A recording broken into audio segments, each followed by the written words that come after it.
ಕಲಾಭಿಮಾನಿಗಳೆಲ್ಲರಿಗೂ ವಂದಿಸಿಕೊಳ್ಳುತ್ತಾ, Karnataka Yakshagana academy Bengaluru, ಸಿರಿಬಾಗಿಲು Venkappayya ಸಾಂಸ್ಕೃತಿಕ ಪ್ರತಿಷ್ಠಾನ registered Kasaragod ಇವರ ಸಹಯೋಗದೊಂದಿಗೆ ತೆಂಕುತಿಟ್ಟು ಯಕ್ಷಗಾನ ಬಣ್ಣದ ವೇಷದ ಕಮ್ಮಟ ಇದೀಗ ಪ್ರಾರಂಭ ಆಗ್ತದೆ. ಶ್ರೀ ದುರ್ಗಾಪರಮೇಶ್ವರಿ ಸನ್ನಿಧಿ ಶ್ರೀನಿಲಯ ಕೊಲ್ಲಂಗಾನ ಈ ಕ್ಷೇತ್ರದ ಸಹಕಾರದೊಂದಿಗೆ ಒಂದು ದಾಖಲೀಕರಣವಾಗಿ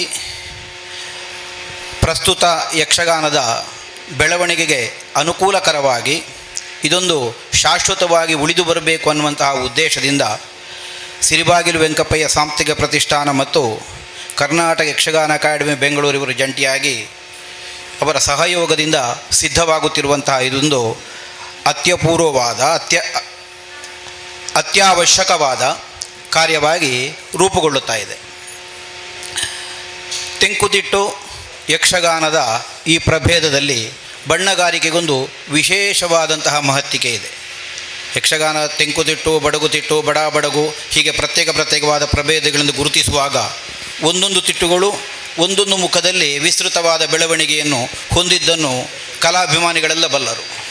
ತೆಂಕುತಿಟ್ಟು ಯಕ್ಷಗಾನದಲ್ಲಿ ಬಣ್ಣಗಾರಿಕೆಗೆ ವಿಶೇಷವಾದ ಪ್ರಾಧಾನ್ಯ ಮಿಕ್ಕ ತಿಟ್ಟುಗಳಿಗಿಂತ ಹೆಚ್ಚಾಗಿ ಉಂಟು ಅನ್ನುವುದನ್ನು ಕಲಾಭಿಮಾನಿಗಳಾದಂತಹ ನೀವು ಬಲ್ಲಿರಿ ಅಂತ ನಾನು ಭಾವಿಸ್ತೇನೆ. ಒಂದೊಂದು ವೇಷಕ್ಕೂ ಭಿನ್ನ ಭಿನ್ನವಾದ ಒಂದು ಬಣ್ಣಗಾರಿಕೆಯ ವ್ಯವಸ್ಥೆ ತೆಂಕುತಿಟ್ಟು ಯಕ್ಷಗಾನದಲ್ಲಿ ಮೊದಲಿನಿಂದಲೂ ಒದಗುತ್ತಾ ಬಂದಿದೆ. ಯಕ್ಷಗಾನ ಬೆಳೆಯುತ್ತಾ ಪ್ರವರ್ಧಮಾನದತ್ತ ಸಾಗುತ್ತಿರುವ ಹಾಗೆ ಚಲನಶೀಲವಾದಂತಹ ಗುಣವನ್ನು ಹೊಂದಿ ಅನೇಕ ಬೆಳವಣಿಗೆಗಳನ್ನು, ವಿಸ್ತಾರವನ್ನು, ಸ್ವಲ್ಪ ವಿಕಾರ ಕೋರೆಗಳನ್ನು ಎಲ್ಲ ಕಂಡುಬಂದದ್ದನ್ನು ನಾವು ಗಮನಿಸಲೇಬೇಕಾಗುತ್ತದೆ.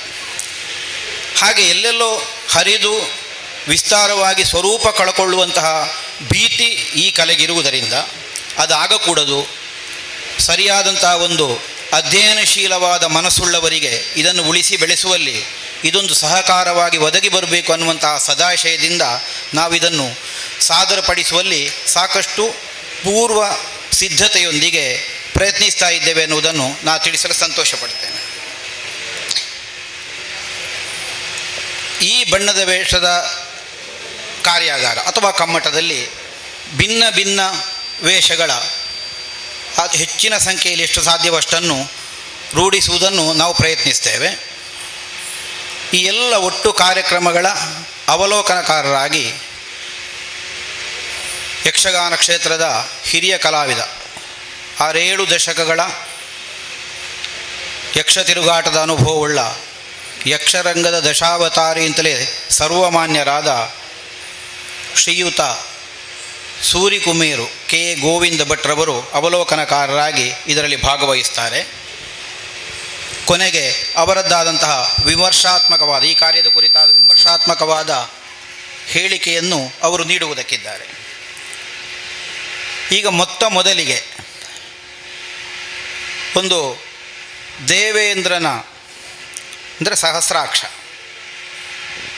ಒಂದು ಒಡ್ಡೋಲಗದ ವಿಧಾನವನ್ನು ನಿಮ್ಮ ಮುಂದೆ ನಾವು ಪ್ರಸ್ತುತಪಡಿಸ್ತೇವೆ. ಅದರ ಕುರಿತಾದಂತಹ ವಿವರಣೆಗಳನ್ನು ಆಮೇಲೆ ಈ ಪ್ರದರ್ಶನವನ್ನು ನೀವು ಕಂಡ ಮೇಲೆ ನಾವು ಒದಗಿಸುವುದಕ್ಕಿದ್ದೇವೆ. ದೇವೇಂದ್ರನಾಗಿ ಇದರಲ್ಲಿ ಪಾತ್ರವಹಿಸುವವರು ಕಟೀಲು ಮೇಳದ ಹಿರಿಯ ವೇಷಧಾರಿ ಸರವು ರಮೇಶ್ ಭಟ್, ಆಮೇಲೆ ದೇವತೆಗಳಾಗಿ ಕಿಶನ್, ಉಪಾಸನಾ, ಶ್ರೀಗಿರಿ, ಸ್ವಸ್ತಿಕ್ ಹೀಗೆ ಭಾಗವಹಿಸ್ತಾರೆ.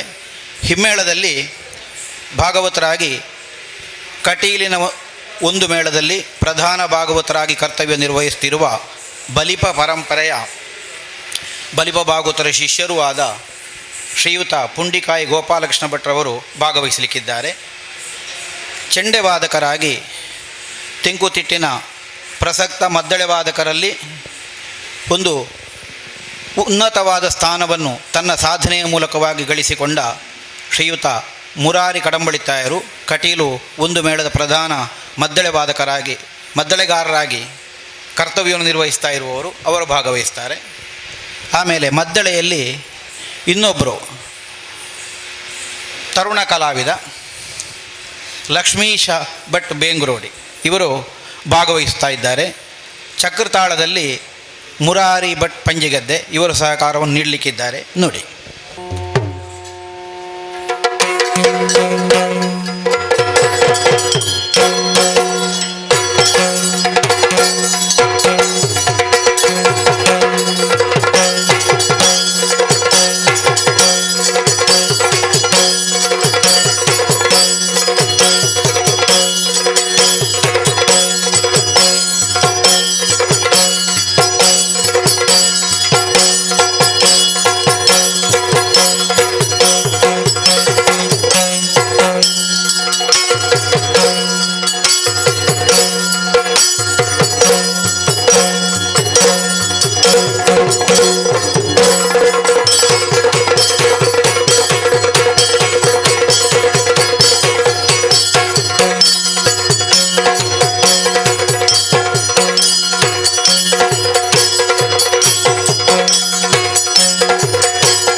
ಸಂಸ್ತುತಿಸಿ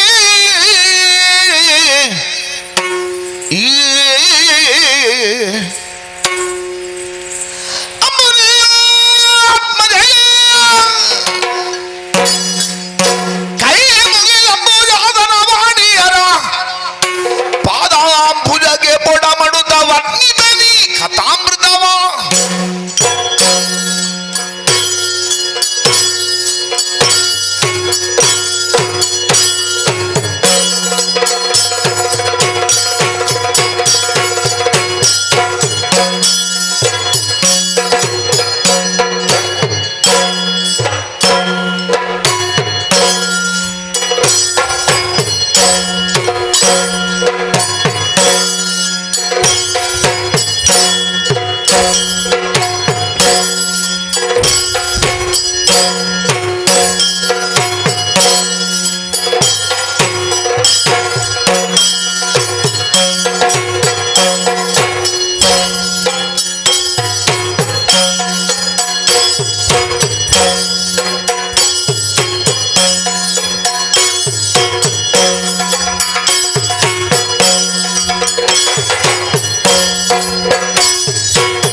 ರಾಜಾಧೀಶ ಹಾ, ರಾಜನಕ್ಷತ್ರ ಚಂದ್ರೋದಯ ಇದೆ. ಹರಿತಿಮ್ರ ಮಾರ್ತಾಂಡ ಓಹೋ, ವೈರಿಗಜ ಸಿಂಹಸ್ವರೂಪ ಹಾ, ಬಳಿರೆ ಸಾಮ್ರಾಜ್ಯ ಲಕ್ಷ್ಮಿ ಬಹುಪರಾಕ್ ಬೇರೇನಯ್ಯ? ಇರುವಂತಹ ಸ್ಥಳ ನಾಕಾಧಿಪತಿಯಾರೆಂದುಕೊಂಡಿದ್ದೀರಿ. ಪುರಂದರ ಎಂದು ಕೇಳಿಬಲ್ಲೆವು. ನಾನೇ ಸರಿ. ಹೊರಟು ಬಂದ ಕಾರ್ಯಕಾರಣಗಳು ಹಲವಾರಿದೆ. ಆ, ಮೊದಲಾಗಿ ಜಗದಾದಿಮಾನಿಯನ್ನು ಮನಸ್ಸಾ ಸ್ಮರಿಸಿಕೊಂಡೆ. ಆ, ಹಾಗೆ ಮೂರು ಮೂರ್ತಿಗಳನ್ನು ಕೂಡ ಸ್ಮರಿಸಿಕೊಂಡ ಹಾಗಾಯಿತು. ಗುರುಗಳಂತಹ ವಾಚಸ್ಪತಿಗಳ ಪಾದಾರವಿಂದಕ್ಕೆ ಅಭಿಮಾನಂಗ ಇದೆ. ಆ, ತಡಮಾಡು ಸರಿಯಲ್ಲ. ಆ. ಸಿಂಹವಿಟ್ಟವನ್ನು ಕಲಿಸಿಕೊಳ್ತೇನೆ ನೋಡು.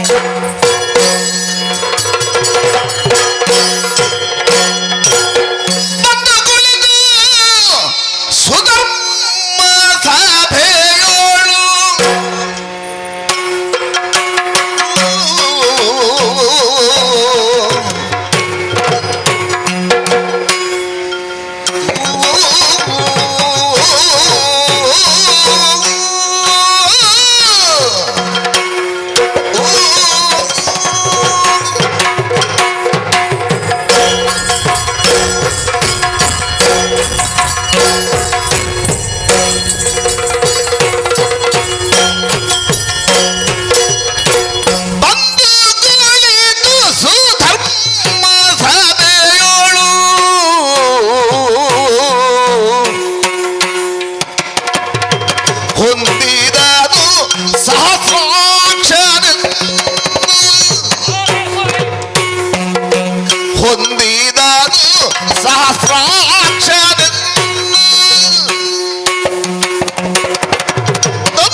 ಮನಸರೇ, ಸಾಧನೆಯ ಮೂಲಕವಾಗಿ ಜೀವನವು ದೇವನಾಗಬಲ್ಲ ಹೇಗೆಂಬುದಾಗಿ ತೋರಿಸಿಕೊಟ್ಟವ ಪುರಂದರ ನಾಮಕನಾತಹ ನಾನೇ ಸರಿ.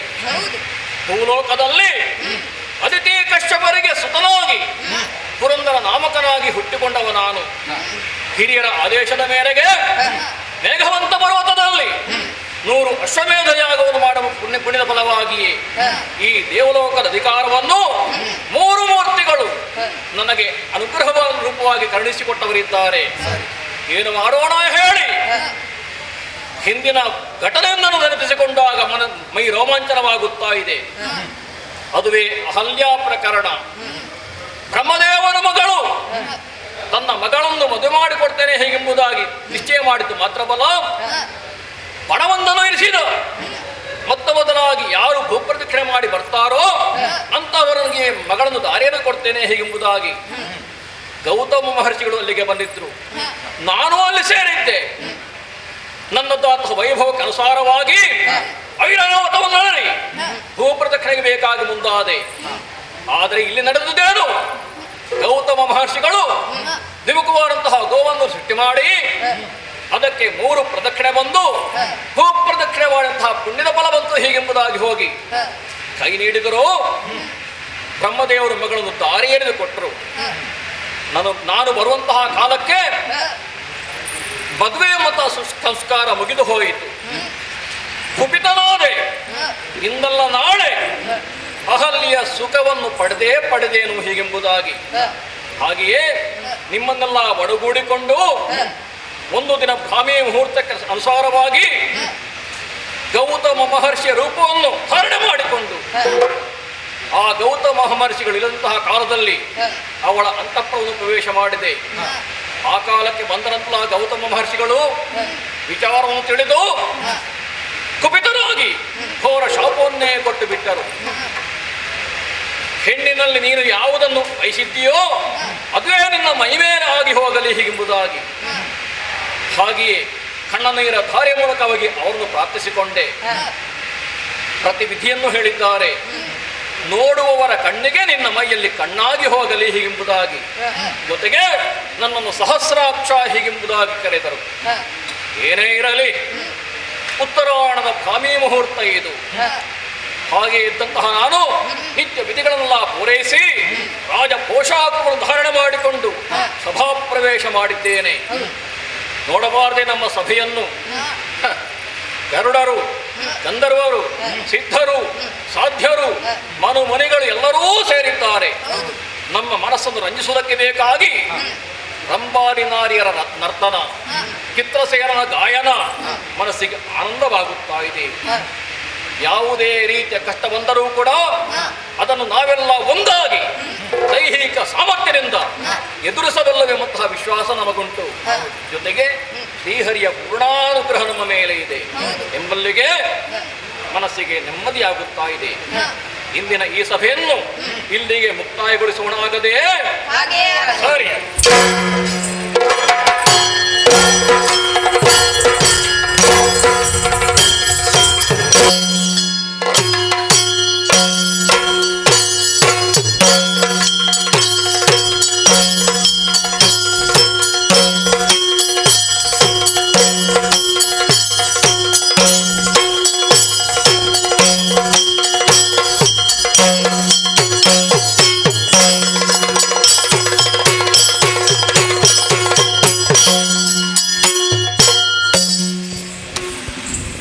ಕಲಾಭಿಮಾನಿಗಳೇ, ಈಗ ನೀವು ವೀಕ್ಷಿಸಿದ್ದು ದೇವೇಂದ್ರನ ಒಂದು ಪ್ರವೇಶದ ವಿಧಾನ. ಇದನ್ನು ಸಭಾ ಕಲಶ ಹೀಗೆ ಕರೆಯುತ್ತಾ ಇದ್ದದ್ದು. ಸಭಾ ಕ್ಲಾಸು ಅಂತಲೂ ಈಗ ನಾವು ಕರೆಯುತ್ತಾ ಇದ್ದೇವೆ. ಯಕ್ಷಗಾನದ ರೂಢಿಗತವಾದ ಭಾಷೆಯಲ್ಲಿ ಆ ಥರನಾದಂತಹ ಒಂದು ಹೆಸರು ಅದಕ್ಕೆ ಬಂದಿದೆ. ಬಹುಶಃ ಸಭಾ ಕಲಶ ಅಂತ ಇದ್ದದೆ ಅಪಭ್ರಂಶವಾಗಿ ಸಭಾ ಕ್ಲಾಸ್ ಆಯಿತೋ ಅಥವಾ ಇನ್ಯಾವುದೋ ಕಾರಣದಿಂದ ಆಯಿತೋ. ಯಾಕಾಯಿತು ಅನ್ನುವುದಕ್ಕಿಂತಲೂ ಹೇಗಿದೆ ಅನ್ನುವುದನ್ನು ನಾವು ತಿಳಿದುಕೊಳ್ಳುವುದಷ್ಟೇ ನಮಗೆ ಮುಖ್ಯ ಉದ್ದೇಶವಾದ್ದರಿಂದ ಅದಕ್ಕಿಂತ ಹೆಚ್ಚಿನ ವಿಶ್ಲೇಷಣೆ ಆ ಕುರಿತು ಬೇಡ ಅಂತ ನನಗನ್ನಿಸ್ತದೆ. ಸಭಾ ಕಲಶ ಇದೊಂದು ಸೂಕ್ತವಾದ ಅರ್ಥದ ಹಿನ್ನೆಲೆಯಲ್ಲಿ ಈ ಹೆಸರು ಇದಕ್ಕೆ ಬಂದಿರಬೇಕು ಅಂತ ನಾ ಕಲ್ಪಿಸ್ತೇನೆ. ಸಭೆಗೆ ಕಲಶಪ್ರಾಯವಾದದ್ದು ಅನ್ನುವ ಅರ್ಥದಿಂದ ಸಭಾ ಕಲಶ. ಸಭೆಗೆ ವಂದನೆ ಮಾಡುವುದು ಇದರಲ್ಲಿರುವಂತಹ ಪ್ರಧಾನವಾದ ಉದ್ದೇಶ. ಸಭೆ ಅಂದರೆ ಕೇವಲ ಸಭಾಸದರಾಗಿ ಕುಳಿತಂತಹ ಮಂದಿಗಳನ್ನು ಅನ್ನುವಂತಹ ನಿರೀಕ್ಷೆಯಿಂದ ಮಾಡುವುದಲ್ಲ. ಅಷ್ಟದಿಕ್ಪತಿಗಳೇ ಬಂದು ಸಭೆಯಲ್ಲಿ ನೆರೆದಿದ್ದಾರೆ ಅನ್ನುವಂತಹ ನಿರ್ಣಯದಿಂದ ಅಷ್ಟದಿಕ್ಪತಿಗಳನ್ನು ವಂದಿಸಿ ಒಂದು ಶುಭ ಕಾರ್ಯಾರಂಭಕ್ಕೆ ಮೊದಲಿಡುವುದು ಅನ್ನುವಂತಹ ಕಲ್ಪನೆಯಲ್ಲಿ ಈ ಸಭಾ ಕಲಶ ಅನ್ನುವಂತಹ ಒಂದು ನೃತ್ಯ ವಿಧಾನ ಯಕ್ಷಗಾನದಲ್ಲಿ ಬೆಳೆದು ಬಂದಿರಬೇಕು.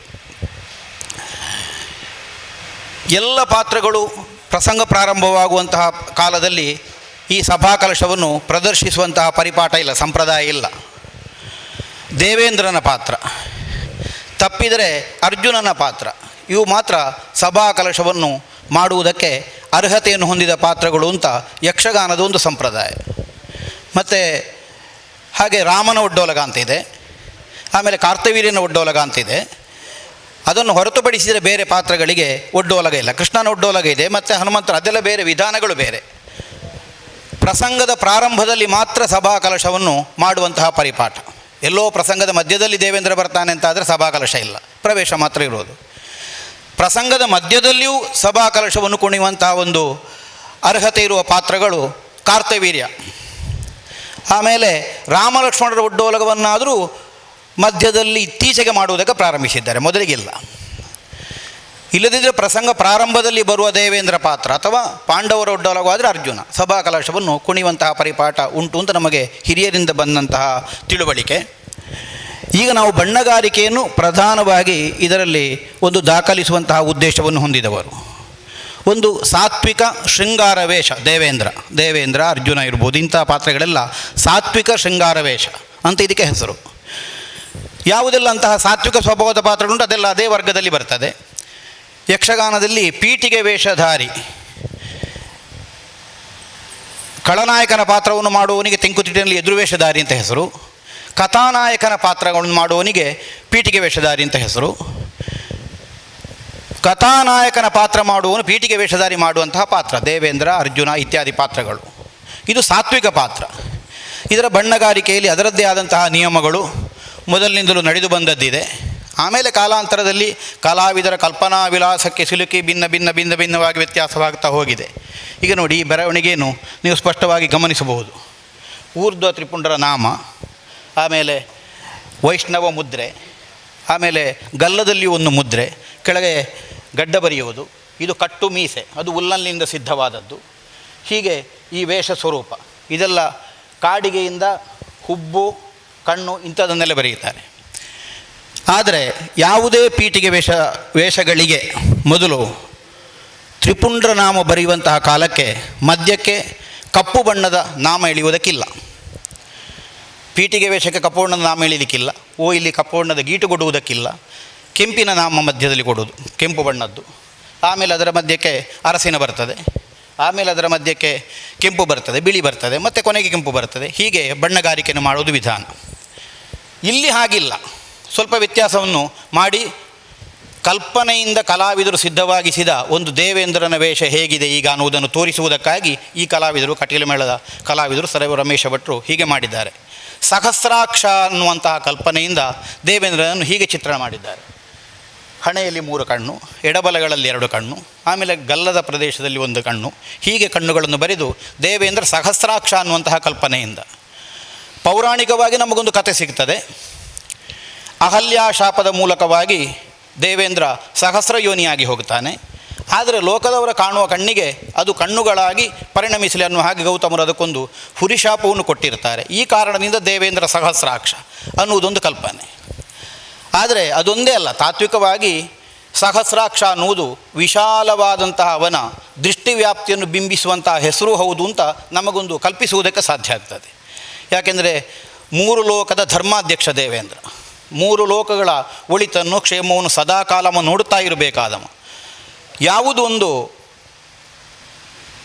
ವಿಶೇಷವಾದದ್ದು ಅಥವಾ ನಾವು ಸಾಮಾನ್ಯ ಭಾಷೆಯಲ್ಲಿ ಹೇಳುವ ಹಾಗಾದರೆ ಅದ್ಭುತವಾದದ್ದು, ಅದನ್ನು ನಾವು ಲೋಕದ ಇತರ ಸ್ವರೂಪಕ್ಕಿಂತ ಭಿನ್ನವಾದದ್ದು, ವಿಶೇಷವಾದದ್ದು ಅನ್ನುವುದನ್ನು ಗುರುತಿಸುವುದಕ್ಕೆ ಇಂತಹ ಒಂದು ಕಲ್ಪನೆಯನ್ನು ನಾವು ಮಾಡಿಕೊಂಡರೆ ಅತಿಶಯ ಅಲ್ಲ ಅಂತ ಬಹುಶಃ ಯಾರೋ ಕಲಾವಿದರು ಹೀಗೆ ಸಿದ್ಧ ಮಾಡಿದ್ದಿರಬೇಕು ಅಂತ ಅನ್ನಿಸ್ತದೆ.